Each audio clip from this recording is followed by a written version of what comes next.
LGB Telma, des actualités uniques, dynamiques et renversantes dans le journal TV. Cyberbike est compatible avec votre console Wii ou PS3. Disponible de suite chez Batimax 1 pour un prix remisé à 240 000 arrières. Offre valable jusqu'à l'épuisement de stock. Batimax, la qualité au meilleur prix.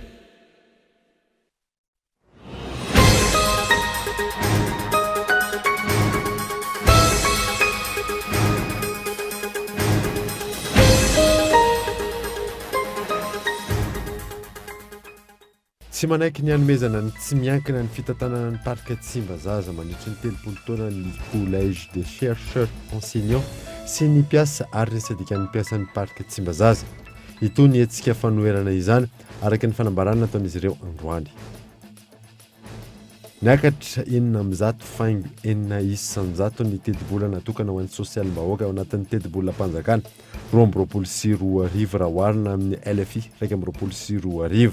Ny LFI 224 izay ao ampahafantarina ministry ny toe-karena sy ny fitantanam-bola eny Tsimbazaza Rampitso. Tsy mitady fiara mitantana ny rodoben'ny mpanohitra eto Madagasikara araka ny fanambaran'izy ireo androany fa tsy maintsy aka ny fahefana mba hahafahany anarana ny Madagasikara. Isy araka izany etsika lehibe izay tanterahan'izy ireo amin'ny volana Desambra ho avy izao. Misedra olana ny CAP Arina Kakao ankehitriny. Vitsy ireo mamboly vaovao. Sakana tsy mampiroborobo izany ihany koa ny tsy fampin'ny matianina ao anatin'izay sehatra izay. Manay ny hoaviny kosa ireo mpanodina izany ho chocolat. Eo amin'ny maresaka iraisam-pirenena entina misoroka ny fiparitany valinaretina Covid-19 nanaiky ny fanapariahana ny Pfizer amin'ny endriny pilina amin'ireo firenena magnatra ny orinasa mpamokatra.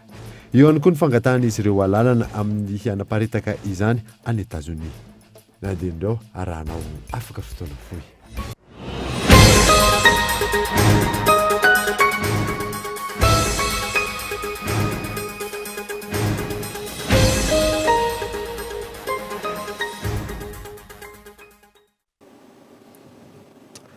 Miaraba tompoko lasy tompoko vavy tonga sondray eto amin'ny fotoana vaovao eto amin'ny Kolo TV ka manasanao ary anaraka izany hatramin'ny farany.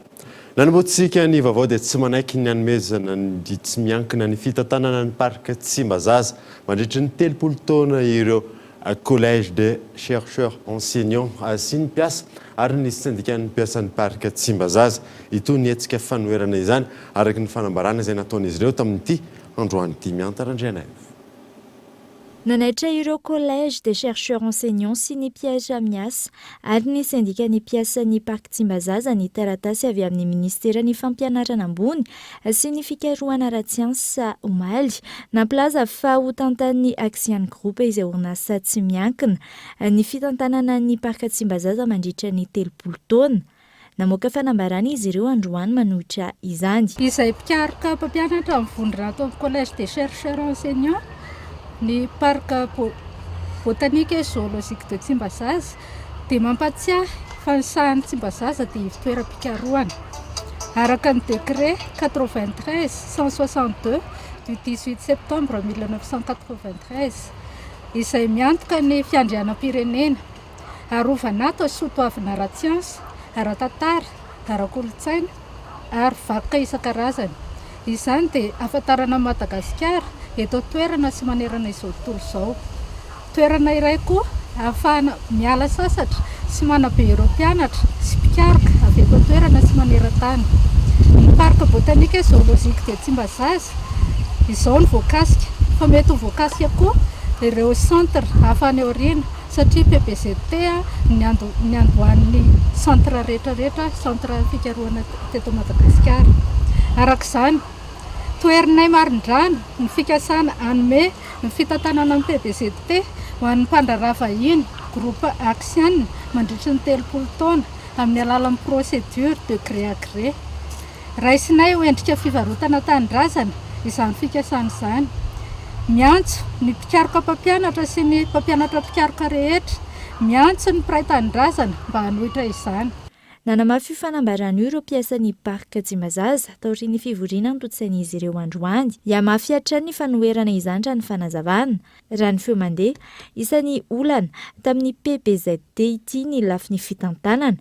Noentina namtombona ny volan'itra taminy, efa nisy volana vitsy lasa izay ny fampiakarana ny sarany fidiran'ireo mpitsidika na teratany malagasy na teratany vahiny ary saika voroeny io fiakaran'io.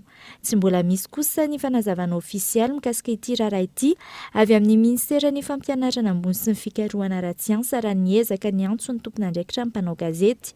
Raha tsy aivina, toerana manatantara no niforona tamin'ny taona 520 tany ity parka botanika sy zoolojika ity. Karazam-biby mampiavaka ny Madagasikara maro no aminy, misy ihany koa ireo zava-maniry. Isan'ny vaovao misongadina ihany koa dia niakatra 900 ny tedi-bola natokana ho an'ny sosialim-bahoaka anatin'ny tedi-bola mpanjakana 2024 raha oharina tamin'ny farany teo. Ny LFI 2024 izay ampahafantarina minisitra tompon'andraikitra eny Tsimbazaza Rampitso Everechard.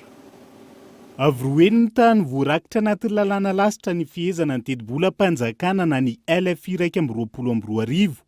Ny tedi-bola natokana ho an'ny sosialim-bahoaka raha ny famakiana voalohany nataon'ny solombavam-bahoaka ny LFI 2024. Efa mahery ny 700 lavitrisa ariary araka izany ny vola natokana ho an'ny lafiny sosialy raha ny tatitra hatrany. Ny fiakaran'ny vola ny budget zany natokana ho an'ny lafiny sosialy. Ahoana moa ny ilazana amin'izany hoe niakatra le izy. Raha tamin'ny taona 124 dia 345 milliards d'ariary no natokana amin'izany lafiny sosialy zany.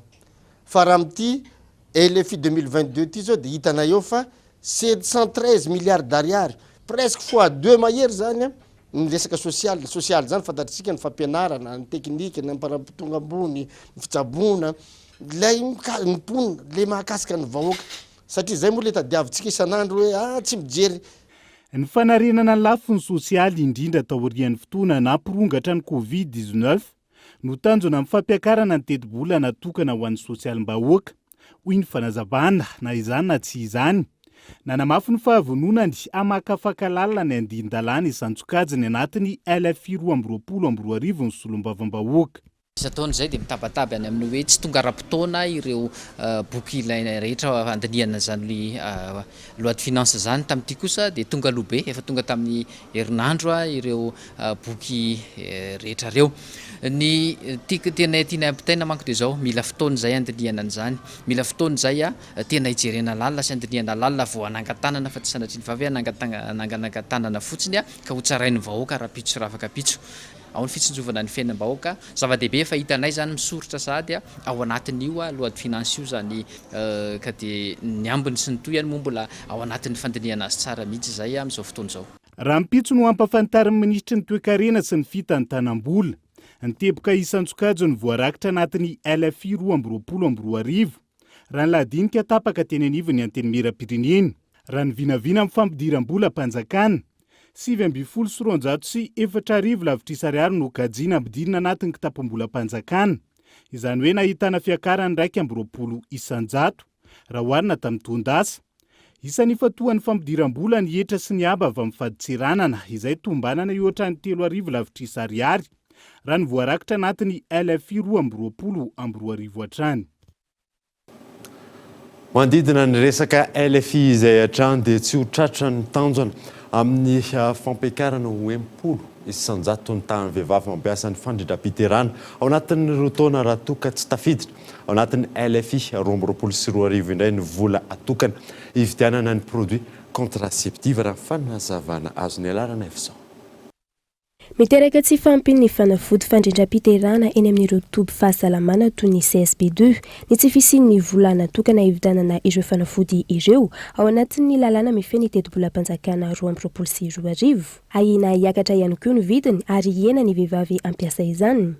Izay miteraka voka-dratsy ho an'ny firenena. Androany nampatsahiviny ny fiarahamonim-pirenena Comares izay ivondronany ireo mpisehatra amin'ny resaka fahasalamana toy ny Wish to Action ny andraikitra anorasin'ny fanjakana malagasy amin'ny fandrindram-piterana.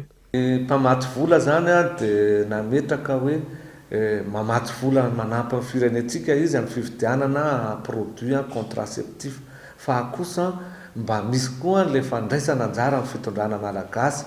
Dia efa nanomboka izy io dia anatin'ilay engagement tamin'izay ampitomboana avroeny isa-taona dia nandeha tamin'ny 2018 2019 izy nitombo indroa 2020 izy nisy 800 millions tao fa niala lay izy avy eo rehefa tany amin'ny ataontsika hoe any amin'ny ora farany dia tsy hita tao anatin'ny budget indray tamin'ny 2021 teo nisy 1 milliard 200 millions tao efa ok efa hoe ao mihitsiny napetraka ministera tao efa nijerena niaraka tamin'ny ao amin'ny député dia niala ihany indray koa le izy avy eo dia zay zany raha ny tena tokony ho izy zany raha narahana le rythme le hoe x2 zay tokony efa any amin'ny 2 milliards aniny anoany 2 milliards ariary le fandraisana anjarany fitondram-panjakana malagasy. Hatreto manodidina ny 700 ny vehivavy manerana ny nosy no mampiasa ny fandrindram-piterahana ary tanjona apetraka amin'izao ny ampiakatra ho 100 ny tany vehivavy mampiasa ny fandrindram-piterahana moderna ao anatin'ny routaine. Efa ambony ny tany vehivavy mampiasa ny fandrindram-piterahana eny andrenivohitra saingy ambany izany eny amin'ny tontolo ambanivohitra raha ny fanazavana. Zao maka zao tsika ohatra hoe Mahajanga ville ny tany amin'ny SSD ny Mahajanga un zao dia efa mahatratra 60%. Mino fa ohatrohatr'izay koa ny amin'ny grande ville eto amintsika zany presque efa mahatratratratra an'izay fa ny eny amin'ny tontolo ambanivohitra matetika eny zany somary latsa-datsaka eny amin'ny faritra atsimo iny zany tena mbola latsaka be mihitsy. Amin'ilay fanentanana zany ny tena mila ezaka be satria ny zavatra hitanay koa zany tamin'ny fitsidihana eny amin'ny faritra nataonay faritra 2020 eto Madagasikara dia ny lehilahy mihitsy ny anisan'ny tena sakana. Matetika zany dia mitaraina ny vehivavy fa ny vadiny no tsy manaiky zany le anaovana an'ilay fandrindrana amin'ny fiainam-pianakaviana dia mahatonga ny sasany miafina mihitsy raha rehefa manao ny zavatra io. Efa misy ny fifampiresahana teo amin'ny ministera ny fahasalamana sy ireo mpiara-miombonantoka amin'ity sehatry ny fahasalamana ity ka ny fanamafisana ny fanentanana eny amin'ny faritra marifo no ataon'izy ireo amin'izany.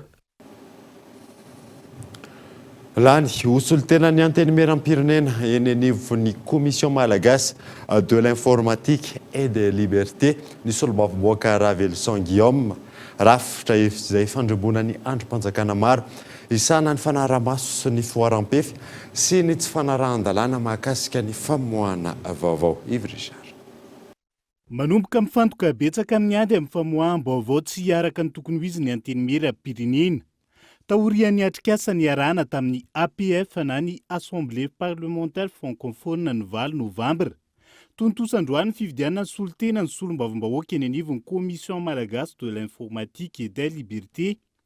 Nolaniny ny solombavombahoaka tonga teny an-toerana 100 tamin'izany ny kandidat tokana ny solombavombahoaka Ravelson Guillaume manarin-drasana. Isan'ny solombavombahoaka nandray anjara tamin'ny fividianana 20 Vatomate tsy misy, Vatofotsy tsy misy, Vato Manakely zany 20 Vato Azon'Andrimatoa, Ravelson Guillaume manarin-drasana, député Vaovao Fianaratsoa 20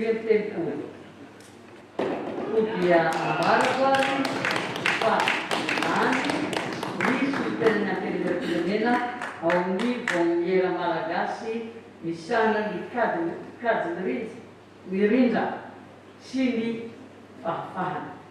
Andrimatoa solombavombahoaka Ravelson Guillaume manarin-drasana. Ny taona 2024 no efa voaresaka ny mahakasika ny komisiona malagasy misahana ny kajy mirindra sy ny fahalalahana. Mipetraka ny rafitra izay isahana ny fanaramaso ny fanelezana vaovao tsy mari-pototra sy mety anohitohina ny filaminana sy ny sosialim-bahoaka. Isany hojerena manokana anatin'izay ny lalàna mifeny famoahana vaovao tsy araka ny tokony ho izy ary tsy hijerena ary nantava ny fioaram-pefy. Isika rehefa mametraka rafitra dia tokony tsy hijery antoko politika na vahoaka satria rafitra mipetraka io. Ary tokony hiasa faingana mba tsy habetsaka ny olona atao hoe victime amin'izany fampitana vaovao zany sy ny fahalalahany tsirairay ka sady mahazo tombontsoa amin'izany ny atoko mpanohitra, mahazo tombontsoa amin'izany mitondra fanjakana, mahazo tombontsoa amin'izany vahoaka malagasy manontolo mba ahafahantsika manafaingana ny fampandrosoana sy maharaka ny teknôlôjia vaovao izay fanatontoloana eto amin'izao tontolo izao. androany no tontosa teny anivony anteny meram-pirenena ny fividianana ny solotena ny solombavam-bahoaka eny anivonyity komisiona manokana ity. Tsy ampy kosa ny finiavana iady amin'ny kolikoly eto Madagasikara ny Transparency International profone izany tsy fampiarana ireo lalàna maro ametrahana ny mangarahara. Iona saina. Teboka maro no ahitana taratra ny tsy fampin'ny finiavan'ny mpitondra fanjakana ampiatra ny mangarahara eo amin'ny fitantanana iadina amin'ny kolikoly. Maro ny lalàna nankatoavina nefa tsy ampiarina eto amintsika araka ny fanadihadiana no tanterahany Transparency International Initiative Madagasikara niaraka tamin'ireo fiarahamonim-pirenena maneran-tany miady amin'ny kolikoly sy manara-maso ireo lalàna iraisam-pirenena izay mivondrona ao anatiny UNCAC Coalition. Anisan'izay ohatra ny fametrahana ny agence de recouvrement des affaires illicites. Efa mivoaka ny décret fa mbola tsy misy ihany koa ilay structure eo an-dalam-pametrahana azy zany mila ezaka. Ao anatin'izay ihany koa tsy mbola ananantsika n'ilay loi sur l'accès à l'information tokony efa ho adoptena amin'izay satria tsy hisy mihitsy ny mangarahara zany eo amin'ny firenena iray raha tsy misy io lalàna io. Lesoka iray lehibe hitanay ihany koa dia eo amin'ny tsy fisian'ny fiarovana mihitsy an'ireo mpisintona lakolosy na mpampaneno lakolosy lanceur d'alerte hoy ny teny frantsay. Zany hoe mivadika mihitsy zany ny rasa rehefa dinihana fa le nao izay miteny ny zavatra misy indray no voasembatsembana. Izay anisan'ny hoe tena zavatra mila avaozina mihitsy zany eo anatin'ny fampiarana ny Convention des Nations Unies io. Ankoatra ireo, teren'ny lalàna ny tompona andraiki-panjakana ambony anao fanambaram-pananana nefa tsy fantatra ary tsy ampahafantarina na nanao na tsy ireo tompona andraikitra ireo. Tsy misokatra ho an'ny daholo be ny fahafahana manamarina izany eto amintsika ary tsy mbola naharenesana ihany koa fandraisana fepetra ho an'ireo mpiasam-panjakana tsy nanao izany fanambaram-pananana izany izay marika ihany koa ny tsy fampiarana ny lalàna ho iatrany ity fiarahamonim-pirenena ity. Momba ireo samby vahiny mangorona ny hazan-dranomasiny Madagasikara, tokony atao laharam-pahamena ny fampitaovana ireo mpanara-masony sisy tany ho ny Transparency International dia ny mbola tsy tara loatra. Hoe mila arovana ny hazan-drano sy ny hazan-dranomasina eto amintsika ary andraikitry ny fitondram-panjakana izay zavatra izay ary hitanay aloha izay mahita hoe efa mihetsiketsika ny ministeran'ny mifandraika amin'ny jony zany sy ny économie bleue amin'izao fotoana izao. Fa mila mailo be zany eo anatin'ilay izy satria eo foana ilay hoe tsy fahampiana fitaovana eto amintsika ny Madagasikara sisy tanin'ny Madagasikara midadasika be dia eo ny mila fiaraha-miasa matanjaka kokoa amin'ny mpiara-mombona antoka angamba mba ahafahana manana fitaovana entina hanara-maso an'io zavatra io fa tena misy mihitsy ary mampatahotra ny ireo le fiavian'ireo samby vahin'ireo. Araka ny ambaran'ny minisitry ny Jony sy ny toe-karena manga, samby roa no miandraikitra ny fanaraha-maso ny faritra-dranomasiny Madagasikara izay mahery ny 2 tapitrisa kilometatra tora-droa. Vokatry tsy fampin'ny fitaovana io, maro ireo samby vahiny manjono antsokosoko. Isany amin'izany ny vaisseau industriel chinois miisa 410 nanomboka ny taona 1940. Eo ihany koa ireo vaisseau bataillon pavillon chinois miisa 230 mitrandraka ny zone économique exclusive ny Madagasikara nanomboka ny volana janoary 2020 hatramin'ny volana May 2020 araka ny latsoratra navoaka ny ADF Africa Defense Forum ny 3 Novembre teo. Antony mahazava-dehibe ny fampitaovana ireo mpanara-masony sisy tany ny fiarovana ireo hazan-dranomasiny Madagasikara fa ihany koa ireo mpifindra monina avy any amin'ny firenen-kafa. Tontolon'ny mpizahatany kosa indray dia maro ny lesika tokony arena amin'ny fandraisana ireo mpizahatany tonga eto amintsika ireo mpisehatra tamin'ity androany ity mitarasoka ny fomba fiasa olona tsy matianina no ampandraisana andraikitra raha ny fanazavana azo eo na saina. Nanaitra ny fitondram-panjakana androany ireo mpisehatra eo amin'ny fizahantany. Maro ny trangan-javatra hita izay mandoto ny sarin'ny Madagasikara any ivelany hatramin'ny nisokafany sisy tany hoy izy ireo. Isany amin'izany ny fomba fiasa sy ny fandraisana ireo vahiny.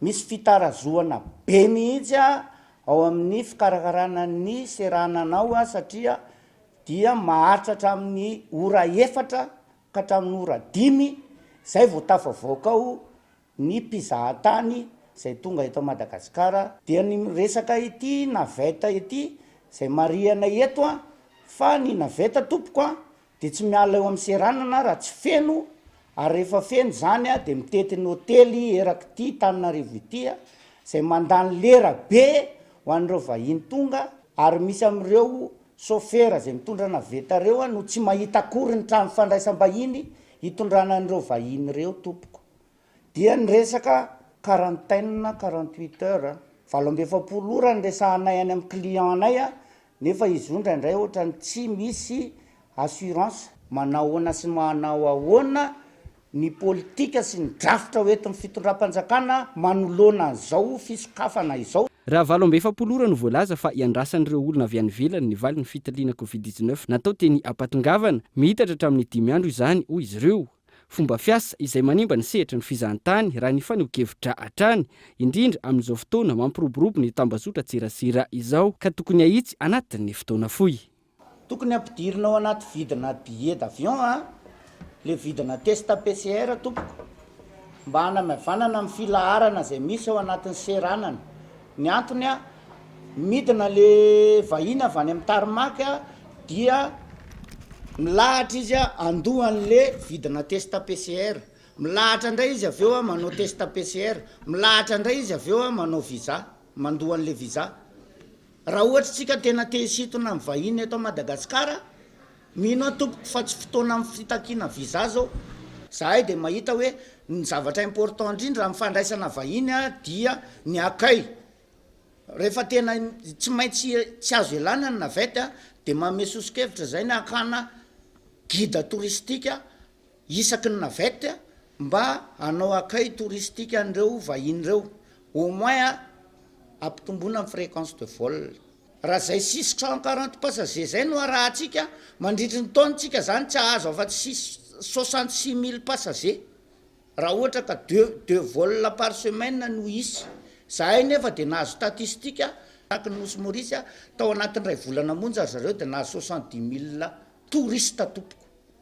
Sosikevitra rosin'izy ireo ihany koa ny fampihenana ny vidin'ny tapakila amin'ny fiaramanidina isariana ireo mpizahatany ary ny fanokafana ny lanitry Madagasikara amin'ireo kompania mpitaterana efa niara-nasa tamintsika hatramin'izay. Iverenantsika kely ny mahakasika ny fikasana fanomezana ny parika Tsimbazaza ho tantanan'ny Atsimiankina araka ny loharanom-baovao azo afara teo dia mandaha tanteraka ny feo mandeha mahakasika izay ny ministry ny fampianarana ambony sy ny fikarohana ary antsiansa fanodikodinana resaka mahalona ny fisina raharaha fanodikodinana ambola momba ny fitantanana ny parika hoy izy izany na mafisiny ihany koa fa mbola fanolora-kevitra mahakasika ny fiara-miasana partenariat ihany no nataon'ilay fondation voatontona amin'izany hoentina aminao atao anatin'ny fampahalalam-baovao ihany moa mahakasika izay. Fa ny anoizantsika ny vaovao kosa indray dia manoloana ny fisokafan'ny sistany sy ny abakabaky Madagasikara mangataka ny anokafana ny seranam-piaramanidina ao Anosy ireo fikambanany teraky ny faritany Antsiranana ankatan'izy ireo any koa ny sokafan'ny orinasa soavaonio ao Sambava sy jerena manokana ny fanarena ny orinasa Sekrena ao Diego Kaitan Andriatsila.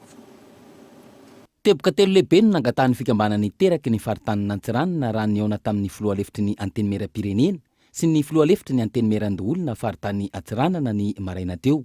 Voalohany indrindra amin'izany ny sokafan'ny seranam-piaramanidina ao Anosy ahafahan'izy ireo mandray mpizahatany tahaka ny eto Antananarivo ihany koa. Amanarivony maro no very asa ao Anosy sy ny tapany avaratry ny Nosy ka tsy mbola tafaverina amin'ny asany noho ny akamaroan'izy ireo misehatra mivantana na ankolaka amin'ny fizahantany. Fisokafan'ny seranam-piaramanidina zany ahafahana mandray ireo mpizahatany avy any ivelan'ireo zany indrindra amin'ny faritany ny faritry Nosy zany ka dia hiasa ho an'izay moa zany ny tenanay mianaday ahafahana mampandeha zany zay lafin'ny fizahantany zay rehefa mandeha io zavatra ary everina fa tokony andeha atato izy io satria efa manomboka neny eto Antananarivo manao zavatra tsy mora ary tsy maintsy misy fitandremana tsy maintsy apetraka amin'ity valana ritina ity fa tsy hoe efa manomboka milamindamitsika zao ka dia atao gaboraraka indray sanatrian'izany ny lafin'ny fahasalamana sy fitiliana n'ireo olona mety voniny aretina makaty amintsika zay zavatra rehetrarehetra tsy maintsy lanjalanjaina. Na eo aza ny fijerena manokana ny fiainan'ny mponina sy ireo ampandrarà tsy maintsy hojerena ary amafisina ihany koa ny fiarovana manoloana ny fianaky ny valana aretina covid-19 tsy hiverenana amindray amin'ny fiboana. Ankoatr'ireo tsy maintsy hojerena miaraka ao anatin'ny fotoana fohy ny mahakasika ireo orinasa mamelona ny toe-karena sy tokantrano maro amin'ny tapany avaratry ny Nosy iny. Isan'izany ny Sekrena ao Diego sy ny soavoanio ao sambava. Kasika andreo industrie nytenenina teo vaolana tsy maintsy jerenina hoe tsy olana vao nisy androany fa olana efa nisy teo a fa de izao a fikonandoha miaraka amin'reto a zanaky ny faritra zao mino afa tokona ahafahana mijery a vaolana vaovao a ary malaky. Iroso amin'ny dingana ahafahana mifampidinika sy fikatsaham-baolana manoloan'izany ireo solontenan'ny faritra avaratra eto Antananarivo renivohitra ny ao Nosy be raha ny fanazavana azo izay efa mitady hitrotra amin'izao fotoana no io olana sedraina amin'ny lafin'ny fizahan-tany io. Manamahiny sampana fampahalalam-baovao amin'ity alina ity tsy zany fa Andriamato raha hery miaro manana Jean Odilon izay mpikambana eo anivonivony M6 tatao miarabanao tonga so atao anatin'ny fampahalalam-baovao. Fantanina petrako aminao voalohany dia hoe misy ny debana adevitra izay karakarainareo afaka lazalazaina misy kokoa ve mahakasika izay. Tomboka faly miarabantsika rehetra aloha izay mahita izao amin'ny fahitalavitra izao ary miarabantsika rehetra teknisiana atao amin'ny Kolo TV ihany koa. Arak'izay moa dia efa natsidika izay hoe nisy ny debany karakaraina izay tao anatin'ny tetikasa STEF moa izy na suivi de la transparence et de l'effectivité des fonds Covid izay nikarakara ny débat io. Ny débat moa zany dia natao teny amin'ny centre Aropo Faravohitra izy io ny 12 volana Novembre tamin'ny 2 ora. Dia mahakasika ny fonds souverain zany no tena lahadinika nandritra izay adihevitra izay. Zay toy izay zany mahakasika ilay adihevitra. Arina ary ny tombontsoa mety ho azo ampijery raha ao anatin'izay débat nataonareo izay. Io débat io tokoa moa dia miditra indrindra ao anatin'le resaka fanabeazana ny olom-pirenena sy ny hoe mba fandraisana andraikitra amin'ny firenena. Dia le débat dia mahakasika indrindra araka ny teneniko teo moa mba le fonds souverain. Inona moa ny resahana an'le fonds souverain aloha zany dia io fonds souverain moa araka ny efa hitantsika dia efa nisy ny volan-dalàna izay efa lany teny anivon'ny parlementaire antsika ary dia efa namoaka didy koa ny ACC na ny fitsarana momba lalam-pandrenona hoe manaraka ny lalam-pandrenona ilay andiny ao anatin'izany fehezan-dalàna izany ka mety efa miatra izy io zany amin'ny tany sy ny fanjakana akoatrany hoe mbola mila izay atao hoe décret d'application zay vao tena mety anakery tanteraka izy.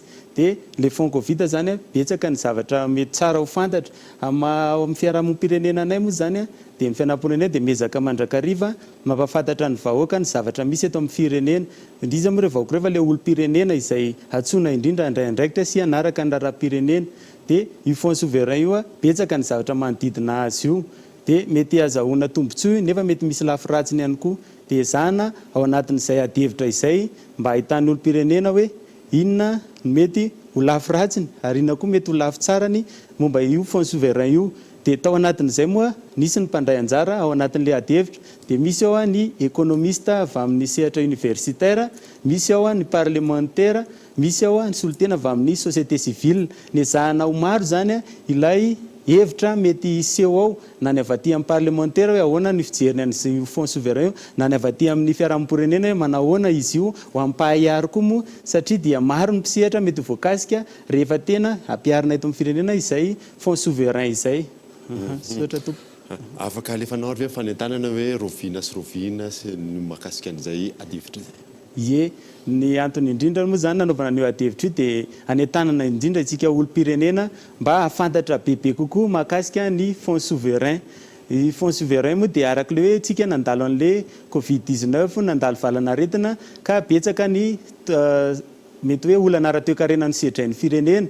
Dia ao anatin'izay indrindra mety hoe ao anatin'le plan de relance économique après an'le valanaretina iny idiran'ity fonds souverain ity ka dia entanina zany tsika olom-pirenena anaraka an'le adihevitra satria ao no ahitanareo hoe inona marina moa zany souverain ho an'izay mbola tsy naheno an'izay ho an'izay efa naheno koa dia ahita hoe inona mety ho lafy tsara no amin'ny firenena inona kosa mety lafy ratsiny ho an'ny firenena mahakasika ny fonds souverain io ary inona ireo zavatra tsara ho fantatra manodidina izay. Dia le débat io moa zany dia andeha eto amin'ny Kolo TV izy io ny zoma mety amin'ny 7 ora latsaka fefany ao anatin'ny fandaharana kitsipo izay raha tsy diso ny tenako mety ao anatin'izay mihitsy moa izy zany dia mandritra an'io zany entanina indrindra tsika tanora itsika vehivavy ary nrehetrarehetra moa entanina daholo fa indrindra ny tanora satria ny tanora dia tanina ndraindraikitra amin'ny firenena trano moa eto amin'ny nositsika malalatsika ity. angatrana ianao vahiny tato anatin'ny fampalalam-baovao nitondra misimisy kokoa mahakasika izay adevitra momba ny fond souverain izay.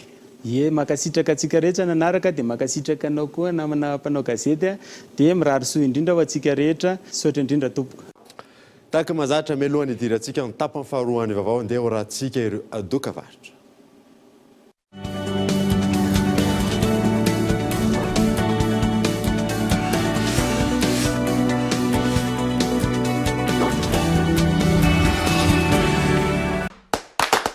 Fois plus de data pour le même prix. Avec Telmanet One Day, maintenant tu as 300 mégas au lieu de 150 mégas avec Envoul, toujours à 1000 arrières. Alors, à ce prix-là, couvre-toi de data. Tape le dièse 111 étoile 1 dièse.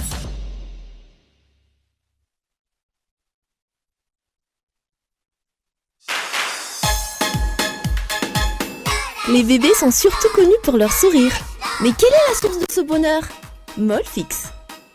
Les couches Molfix sont ultra secs grâce aux cellules super absorbantes qui absorbent les liquides jusqu'à 30 fois leur poids. C'est pourquoi il n'y a pas de fuite et les bébés n'ont pas de rougeur. Ainsi, les bébés et les mamans sont tous heureux. Essayez Molfix et rejoignez notre mouvement de bonheur.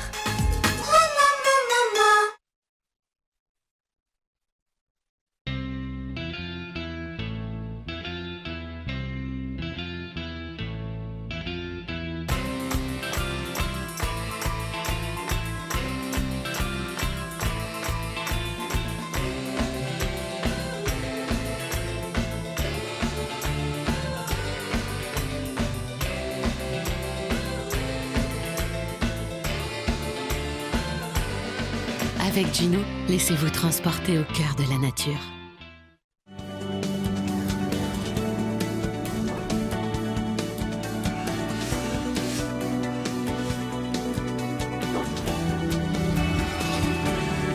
Rehefa iny manaraka indray ny sampana fampalalam-baovao amin'ny ity androany ety tsy zafa Ramatoa rakotindrainy be Michel Angela miarabanao tonga so atao anatin'ny fampalalam-baovao tsy zany fa tompona ndraiky rehefa eo anivon'ny CIDST Mesupres lazalazanao misy hoe mahakasika zany hoe inona le CIDST. Betsaka nareo nandray nanaiky nandray anay ny CIDST na Centre d'information de documentation scientifique et technique dia Centre national de recherche ambany fiahin'ny ministère ny enseignement supérieur et recherche scientifique. Ny asanay zany dia manome lanja ny fanapariana ny voka-pikarohana sy manome lanja ihany koa ny fikarohana dia manohana aratoroay koa sy scientifique reo sehatra amin'izany sehatra zany dia amin'ity volana novembre ty zany volana science izy ty dia zay amin'ny CIDST amin'ny mission anay hoe fanomezan-danja ny science dia mikarakara fifaninanana ara-pikarohana sy famoronana ara-science zay dia ny science acte zay science acte fifaninanana valo amby efapolo ora tsy akato izy io dia ireo platra ireo zany ao anatin'izay fifaninanana zay mandritra ny valo amby efapolo ora mikondo zay mikondo amoaka prototype na modèle anankiray zay ho tsarain'ny mpitsara rehefa tonga ny tapitra le valo amby efapolo ora zay dia zay telo zay projet na invention zany na création tsara indrindra voaray ao anatin'izay anankitelo zay dia mahazo loka. Inona daholo ary ny critère ny afaka hoe mandray anjara ao anatin'ny ty hetsika karakarainareo ty? Ty hetsika karakaraina ty zany tsy safidianana olona tsisy critère hoe mazava fa rehefa tia mikaroka ianao tia mamorona ianao tia mifaninana dia zay ihany zany ilaina tsisy hoe tsy maintsy age izao na hoe tsy maintsy ao anatin'ny domaine zao ianao fa science le izy dia malalaka be zany zay science zay mety misy science technologique mety misy science humaine et sociale mety misy ny science zay tafaray ao anatin'ny domaine ny science zany dia raisinay daholo. Rehefa science zany dia tafiditra ao daholo. Dia inona ary ny tanjonareo ao anatin'ny ty fifaninanana ty? Ny tanjona aloha zany ao anatin'ny fifaninanana dia ny voalohany indrindra hoe akoatran'le hoe fanomezan-danja ny science zay efa hoe imason'ny Centre national de recherche ny CIDST dia amoaka hipromouvoir an'izay inventivité sy créativité an'le mpamorona izay fa ny atreto zany a ny eritreretinay a tsy hoe ny eritreritra moa fa efa tena en cours mihitsy le projet hoe tsy ajanona hatreo amin'le hoe création sy ny invention le olona fotsiny le izy a fa tena hoe ho taritina mihitsy le olona zany a mba ho anatanteraka niny projet an'iny a ho eto manko le zao idée de projet fa mba tena ho tena projet zany a ho afaka hicréena entreprise le izy avy eo. Araka zany ary rovina sy rovina ary makasika ny ty fifanana karakarainareo ty. Ya, manomboka amin'ny 19, 20, 21 novembre zay le fifananana fa ny fisoratana anarana efa nanomboka efa il y a 2 semaines de cela zany a roa herinandro zay de fa mbola afaka misoratra anarana foana ao amin'ny roy a bit.ly/shd 7202 de mbola misokatra ka hatramin'ny rapito zany a 18 novembre io fisoratana anarana io de tanina zany anoratra anarana Zélina amin'ny fikarohana sy ny fifaninana ary ny famoronana. Namarana antsika anazy efa nalefanao kely ihany teo fa amafiso ary ny fanetanana mahakasika nyty etsika karakarainareo ty. Ya, alohan'izay fanetanana izay aloha tsy hainy tsisy ohatran'ny mpiara-miasa rehetra zay nikarakara nyty etsika ty ary indrindrindrindra zany ireo mpanohana satria zay koa ny tena hoe mampiavaka kely an'ity andian'ny fafito ty Sciences Ac de 7e édition izy ty netombohany moa zany tany amin'ny 2014 de ao amin'ny 7e édition tsika zao de tsy hay zany ny tsy sotra nireo partenaire satria zay koa ny tena mampiavaka zany a tena betsaka ny partenaire tamin'ity zany a de betsaka koa ny partenaire mety betsaka koa zany a ny tombony ho azo an'izay olona mahazo an'le mahazo loka eo de isaorana manokana amin'izany ny telma ny NICMJ zay efa teo foana hatramin'izay na Sciences Ac de Sciences Ac de ny RTA ny RFM de ny abaka ary indrindrindrindra moa ny katy de ny abaka sy ny katy moa zany efa ratsanao aminay ihany fa manao promotion kely an'ireo zay amin'ity satria reo zany de tena zavatra tena ilaina le katy zao amin'ny resaka innovation io zany a raha bozaka en terme de droit de propriété intellectuelle zany a de afaka misehatra amin'izay ny olona raha ohatra ka liana. Sciences Ac de 7e édition manetana anareo andray anjara amin'ny fifaninanana raha tia mamorona nareo tia science tia mikarika de atongava misoratra anarana ao amin'ny roy bit.ly/shd 7202 19 20 21 novembre zao mbola misokatra tsara fisoratana anarana de tongava maro. Angatrana vahiny tato anatin'ny sampana fampalalam-baovao tamin'ity androanyity sy nitondra ny misimisy kokoa mahakasika sy mifanazavana mahakasika ny fifanana zay karakarainareo. Sotra betsaka nareo koa nandray anay. Zay mahakasika an'iny fa tontolon'ny politika avy hatrany no an'izantsika ny vaovao dia tsy mitady fiara mitatana ny rodobe ny mpanodry eto Madagasikara araka ny fanambaran'izy ireo androany fa tsy maintsy aka ny fahefana mba ahafahany manarina ny Madagasikara. Isy araka zany etsika zay ataon'izy ireo amin'ny fahefatra ny volana Desambra ho avy zao Henri Florio. Androany nanizingizana ny tsy maintsy hakan'izy ireo ny fahefana ny avy eo nivo ny rodobe ny mpanotra eto Madagasikara araka ny fanambarana izay nataony tetsy amin'ny fibentoeran'izy ireo etsy Belair. Tsy mitaky fiara mitantana izy ireo fa ny fahefana misy no tsy maintsy ho alaina raha ny fanazavana. Fa ny RMDM tsy miova hevitra ary tsy mitantana sy mitady seza amin'ny sasany zay mieritreritra ny tenany fa zay mangataka seza tsy mangataka seza zay fa mitady fahefana ka tsy angataka seza aminareo na toerana aminareo fa miomana ianareo fa izay dia haka fahefana ny ataony RMDM fa tsy mitady seza ka ny vahoaka ny tompon'ny fahefana any amin'ny vahoaka zay misadresse mivantana zay tompon'ny fahefana mandresy lahatra azy amin'izay fomba rehetra hakana zany fahefana zany. Didinareo koa ny mandresy lahatra ny vahoaka iaroanareo amin'izay tonga iarovana anareo fa aza ty amin'ny RMDM no atodika zay tsy tokony hitodika mankaty fa manjary manahirana antsika raha manao fomba fiteny ohatran'ireny isika eto amin'ity firenena ity sady efa tsy ara-dalàna no mbola avovava. Nanizingizina hatrany ihany koa izy ireo fa tsy emotra na eo aza no mety fanatsakasakanana amin'ny hetsika izay ho totosainy amin'ny volana ambony io.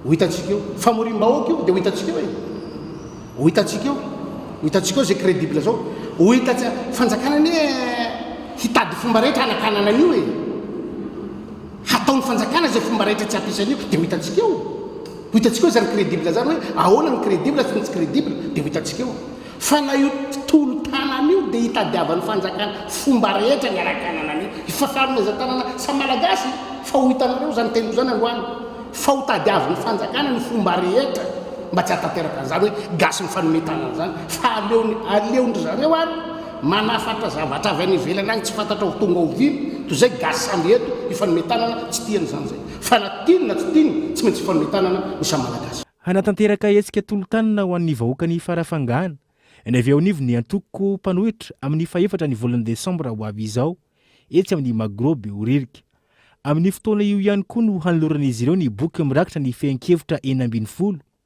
tapaka nandritra ny fivoriam-be izay notanteran'izy ireo tetsy bypass faranto iny lafy mavao hafa kosa indray dia misedra olana ny sehampiariana kakao amin'izao fotoana izao vitsy ireo mamboly vaovao sakana tsy mampiroborobo azy ihany koa ny tsy fampin'ny matianina amin'izay sehatra izay manahy no aviny kosa ireo mpanodina izany ho chocolat miantarandrianay Kany antotanisa avy amin'ny CNC na ny Conseil national du cacao ny taona 2024 real taona ny vokatra cacao namondrany Madagasikara tany ivelany niakatra 4 sy real taona io ny taona 2024 ary nidina 2 sy real taona ny taona 2024 raha toka tafajana ho isany tsara kalitao indrindra maneran-tany ny cacao vokarin'i Madagasikara manany mety ho fitotongana n'ity sehatra ity amin'izao fotoana izao ireo mpampiofana ny fanindrinana izany io chocolat totongana zany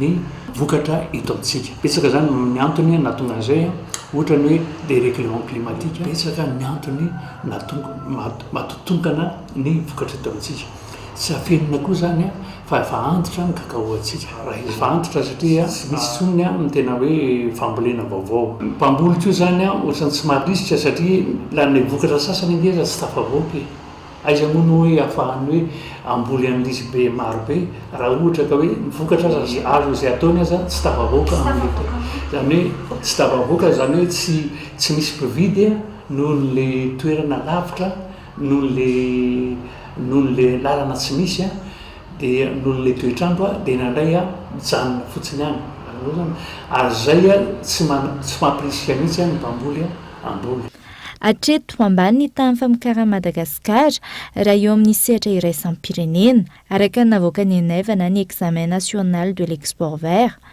mandina ny 4.20 isanjato ny famokarana ataontsika eo amin'ny sehatra iraisam-pirenena Côte d'Ivoire no eo amin'ny laharana voalohany amin'izany manaraka azy Ghana afaka entina ampiroboroboana ny toe-karena nefa ny cacao sy ny fanindrinana azy ho chocolat izay mbola azo trandrahana tsara ankehitriny ny antsony tokony hanaovana laharam-pameana ny fanatsarana ity sehatra ity manoloana ireo mpisehatra tokony mba jerena ihany koa satria betsaka zany le tanora liana amin'le izy betsaka zany le olona hiditra amin'le sehatra amin'le izy ka raha ohatra zay ka hoe amokatra artisan mpianatra marobe nefa n'le filiera totongana mba disy fanantenana ihany zay hoe ary disy fanantenana koa zany reo olona zay hiditra amin'le filiera zay no mba antsoava napetrakay zany tamin'ireo manam-pahefana mba ahafahantsika mandroborobo amin'ity filiera na cacao ty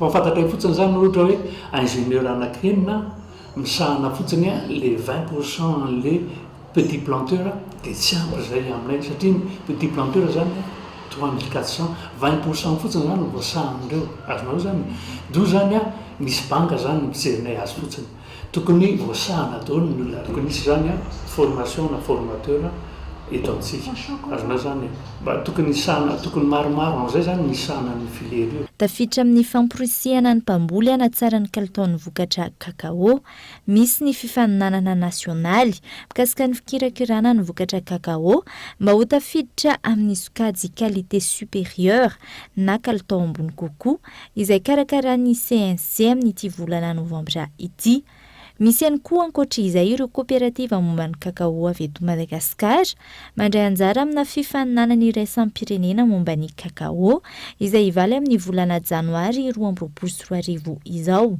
Tsy ahivina, tanjona amin'ny taona 2024 ny anondranan'ny Madagasikara kakao tsara kalitao hatramin'ny 5,4 taonina. Isan'ireo faritra mamokatra izany betsaka ankilany any amin'ny fatratiana sy Sava. Ao anatin'ny resaka sakafo izay hatrany dia mitaraina ireo mpandraraha amin'ny tontolon'ny sakafo manoloana ny fiakaran'ny vidikena eny an-tsena. Mbola mitohy kosa ny fitokonan'ireo mpitsabo biby manao sinoy ny fiba ary nanamafy izy ireo fa tsy tokony hisy fiantraikany amin'ny omby eny an-tsena ny fitokonana. Michel Arnardzon. Sahiran'ireo mpandraraha amin'ny tontolon'ny sakafo manoloana ny tsy fisian'ny hena sy ny fiakaran'ny vidin'ny hena eny an-tsena. Ho an'ny toeram-pisakafoana iray nanaovana fanadihadiana mihena ny hena azo isan'andro izay tsy mifanandrify intsony amin'ny filana. Hena aloha zao mbola olana be satria niakatra be ny vidiny dia sarisahirana izay mitady an'ilay hena nefa fournisseurana koa tsy maharaka. Ny hena ampiasaina isan'andro aloha zany hatreto aloha satria mbola vao manomboka zahay dia eo amin'ny 5 kilo par jour eo. Kanefa n'ilay izy arak'ilay mitenenina teo hoe misy olana any avy amin'ny fournisseur dia tsy dia maharaka dia tsy maintsy mihena foana aloha zany commandinay hatreto. 5 kilo par viande. 5 kilo par viande. Ny omby on compte hoe 0,3 zay. 90 zany misy manao 100 misy manao 90 fa izahay miezaka minégocie amin'ilay fournisseur hoe mba hena fa na le tsena raha tsy mandeha mihitsy tsena amin'izao fotoana izao. Ny prix anay tsy miova fa ny prix any an-tsena mihitsy no tena niakatra be. Lasa maty androko izay na ny client raha somary mihena satria ny client mety mieritreritra hoe raha miakatra ny vidiny entana eny an-tsena mety miakatra koa ny vidiny aty amin'ny restaurant. Manoloana izany raha mitoy ny fiakaran'ny vidin'ny hena omby eny an-tsena raha ho an'ity toeram-pisakafoana ity tsy maintsy anajanona ny sakafo misy ny hena omby izy ireo. Ny mesure moa zany dia tsy maintsy raisina foana. Rehefa tena miakatra izy kanefa sady tsy mandeha ilay tsena dia tsy maintsy ajanona aloha ny hena omby zany hatreto. 70 kilo. Tamin'ny vila toke? Il y a 2 semaines, un mois, atao hoe un mois tanoany mihitsy zany efa nanomboka hoe miakatra izy. Ity ankilany voatery mampiakatra ny sarany plat-ny vary miaraka amin'ny laoka hena omby ihany koa ireo hôtely gasy mandina ny 500 ariary hatramin'ny 10 ariary ny fiakaran'ny vidin'ny plat manoloana izay tsy fisian'ny hena omby sy ny fiakaran'ny vidin'ny kilao izay. Amin'ny hena omby zao ny anay dia 170 dia ny 100 dia ohatr'izay koa ny henan-kisoa nefa samy miakatra daholo na ny henan-kisoa na ny hena omby. Taloha zao ny anay plat amin'ny hena omby 4 arivo nakarina 500 fotsiny izany 4 arivo dia ny 3 arivo. Dia nahazo vary 2 arivo taloha dia izao lasa 500 sy 2 arivo. Ny hena koa mipanjifa. Efa nanika ny 2 alina ariary ny kilaon'ny hena omby eny an-tsena amin'izao raha toa ka mbola nijifaina manodidina ny 4 arivo sy 2 alina ariary izany iray volana lasa. Laza ny syndicat-ny mpitsabo biby androany fa tsy noho ny fitokonan'izy ireo no mahatonga ny tsy fisian'ny hena sy ny fiakaran'ny vidin'ny hena omby. Ny fitokonana kazava tsara tsy hoe rehefa mitokona maka dia ohatran'ny hoe mipetraka ianao. Tsy ny anay grève de signature. Zany hoe tsy manao soni zahay ao anatin'ilay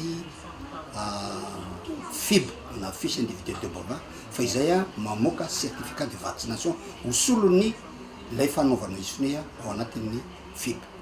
Dia iny mahasolo raha araka ny lalàna ny asana vétérinaire un certificat ohatran'ny olona reny andeha hivoaka ny andafy dia mena certificat de vaccination ohatra hoe contre la fièvre jaune dia manaraka amin'ny passeport le certificat dia iny nentin'ny olona mivoaka. Ohatra zany hoe tsisy valaka manome certificat zay dia afaka mandeha le omby. Ara-pahasalamana io tsisy atahorana amin'ny lafiny mety aretin'ny findra zay mpahazo ny omby. Tsy tokony tsisy omby zany fa fanodikodolana ny resaka daholo zany hoe tsy misy hena eny satria tena na ireo mipiraity fiombakomba tsy fisiny na ireo te haka ampijalo mivoaka fotsiny na te hahazo tombony na misy zavatra raha maizina ao na mety tsy haintsony fa dia tsara ny tompony araka tsirairay tsy ahitra tokony mahay ny famanan'le olana. Hatreto arak'izany mbola mitoy ny fitokonan'ireo mpitsabo biby saingy misy kosa ny famoahana ny certificat de vaccination izay ahafahan'ny tompon'omby mamoaka ny ombiny.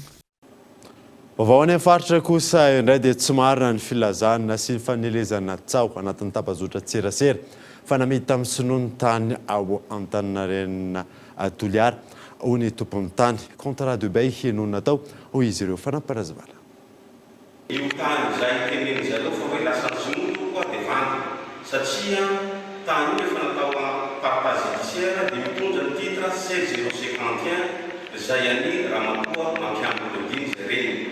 Ka io tany amin'ny anarana Makiambolodiny io roa nanovana contrat de bail amin'ireo sinoa eo. Ireo sinoa eo dia mafisy koeto fa mpanofo fa tsy tompony io tany io. Ka noho izany dia mitondra fanazavana zahay fanazavana mahakasika an'io tantaran'ny tany Antaninarenina. Ary eto koa dia milaza ary mitondra fanazavana mahakasika an'io rabatera mahakasika an'ity tany ity.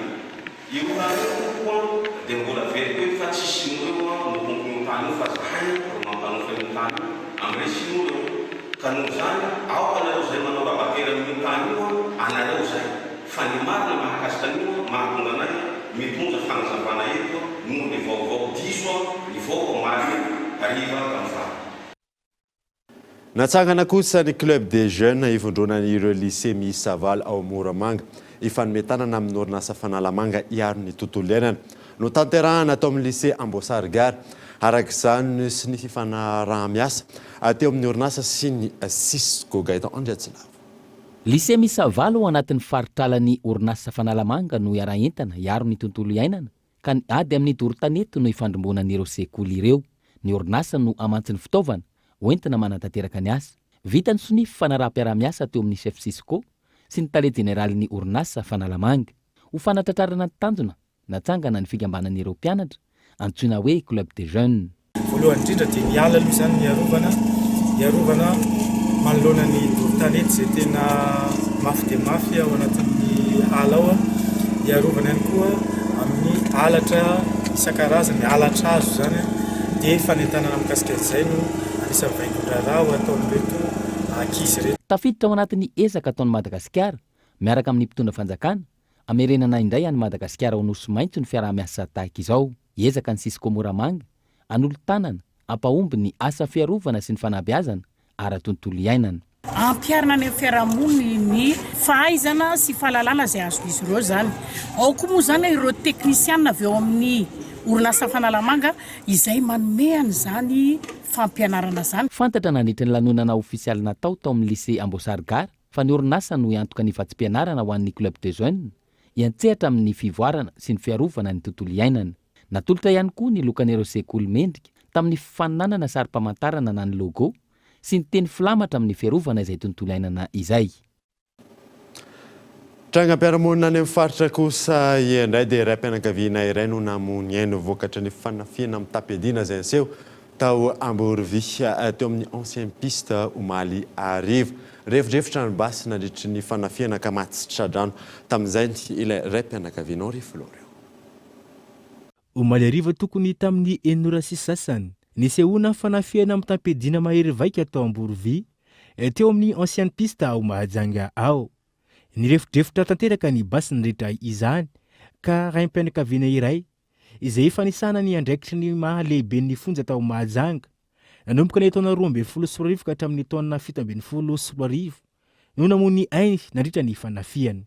Dia izay amin'izay niditra tonga dia naraniditra taminay nanaraka vodin'ny tomobile zany efada samy mitazona porte reray avy ny telany janona tany amin'ny vavahady tany. Dia tonga izay dia tsy manam-poninina manko. Tamin'ny party misy anazy zany tamin'ny devant dia nanao sommation nanapoaka basy sommation zareo. Dia tato amin'ny vadiko tato zany za tsy nahita fa tonga dia jambena n'ilay anina fotsiny fa tonga dia nistomindray dia nitifiriny sady nitifiriny dia nistominy navoakany. Dia rehefa navoakany teo izy dia mbola narany tifitra indray mbola nenimpo basy indroa. Za tsy nataondrareo ninina tao amin'ny devant teo fa ty za sy ty notakindreo aiza ny vola. efa maty zany le vatika efa vatifitra zay zay hoe aiza mivoly. Araka ny vaovao voaray, tsy nisy ny saron-tava ireto jolahy ireto nanatanteraka ny fanafiana. Nanomboka tamin'ny 10 no efa niôdiôdy tena toerana ireo olon-dratsy. Faritra telo no voatifitra tamin'ity raim-pianakaviana namono ny ainy ity. Tata amin'ny anina tatany azy no voatifitra. Dia ohatran'iny ngamba nandalo tamin'ny fony telo bala telo aloha ny naratra teo aminy zany hoe tamin'ny feany tato dia teto tamin'ny sandriny. Dia taty amin'ny devant tamin'ny fofotsiny jerevanay hoe anina fa izy ohatran'ny efa tonga dia efa tsy natsiaro tena fa ataon'olona manko. Dia indray mbola tafateny hoe marary afa hoenta amin'ny dokotera mbola ta izy tsy nateny intsony fa sur les coups fa tany tonga dia sur les coups manao kagola izy tamin'ny enina sasany zay avy eo tonga dia nitondra azy tany amin'ny hôpitaly foana zay hoe andao mibataina hoentina amin'ny hôpitaly dia nibataina tonga tany moa dokotera fa tsy nandray fa efa tsisy io izy. Tsy milaminy any ao amin'ny fokotany Amborovita Atoato raha ny nambaran'ireo mponina. Ny fanesisesy ny vakitrano sy ny fanafiana ka anaovan'ireo mponina Antsoavo ny amin'ny tokony hanamafisana ny fandriam-pahalemana. Resaka fanafiana izay hatrany dia tokantrano iray no tafiany dahalo atao amin'ny commune Fierimangavaratra distrikana Ambatondrazaka. Tao anatin'ny iray volana mahery matetika miverina ny vakivala any amin'ny distrikana Ambatondrazaka iny tamin'ny tindray mitoraka ity omby 20 mahery no very tamin'izay nambina Ravelo Arson. Omby mahery ny 20 indray no lasan'ireo dahalo nandritra ny fanafiana tokantrano iray tao amin'ny commune Fierimangavaratra distrikany Ambatondrazaka. Tao anatin'ny iray volana dia matetika miverina hatrany ny fanafiana tahaka izao ary mirongo fitaovam-piadiana mahery vaika hatrany ireo dahalo ireo rehefa manao ny fanafiana tahaka izao. Ny fidiran'jareo aloha teo tamin'ny valo mahery efa tsy fantako hoe tamin'ny firy ny heriny fa avy zany zareo dia tonga dia namerina soufflé sady mitabataba dia hafa ny namoaka le olo efa sady laza fa laza avy zareo mbola sady mitsoka soufflé mbola mitabataba sy poba sady misy toratrano koa izy teo iny ndray tsy fantako fa mety beve ihany zareo le mitabataba zay telo amin'izao zay eo amin'ny 20 mahery efa tsy haiko ny heriny tsy fantako. Tsy vao izao no nisy ny fanafiana tamin'ity tokantrano ity fa efa mateti-pitranga izany. Raha ny fangatan'izy ireo dia tokony isy ny fanamafisana ny fiaraha-miasa eo amin'ny andro masom-pokon'olona sy ny mpitandro ny filaminana mba hisy ny fandriam-pahalemana eo amin'ny tontolo ambanivohitra. Maresaka iraisam-pirenena dia tena misoroka ny fiparitany valinaretina Covid-19 nanaiky ny anapariahana ny Pfizer amin'ny endrin'ny pile amin'ny firenena magnitra ny orinasa mpamokatra eo ihany koa ny fangatan'izy ireo amin'ny alalan'ny afahana manao izany any États-Unis fanadina. Fanafody entina misoroka ny fiparihan'ny valinaretina Covid-19 any amin'ny firenena mahantra. Nanambaran'ny mpamokatra fanafody lehibe Pfizer fa hamokatra Pfizer amin'ny endrin'ny pile izy ireo. Eo ihany koa ny fangatan'izy ireo alalana hanaparitaka izany any États-Unis. Ny Pfizer izay mivarotra miaraka amin'ny BioNTech ny vaksiny izay isan'ny mandaitra indrindra amin'ny fisorohana ny Covid-19 no namoaka ny valin'ny essai klinika nyity antiviral Paxlovid ity. Raha ity valin'ny essai klinika ity dia mandaitra hatramin'ny 7,20 isanjato entina misoroka ny fidirana any amin'ny hôpitaly na ny fahafatesan'ny olon-dehibe sy ny fisorohana ny forme grave ity fanafody ity. Hatreto izany manaraka ny dian'ny Merck ny Pfizer izay manana ny molnupiravir izay pilina entina miady amin'ny Covid-19 ihany koa. Raha ny fanambaran'ny Pfizer tsy handray taminy amin'ny tombony amin'ny famarotana izay pilina izay amin'ny firenena izay manana ari-karena faobe ambany izy ireo. Tetsa indray mamarina vaovao tamin'ity androany ty ankatrano nanaraka izany mandrosoasina daholo tompoko.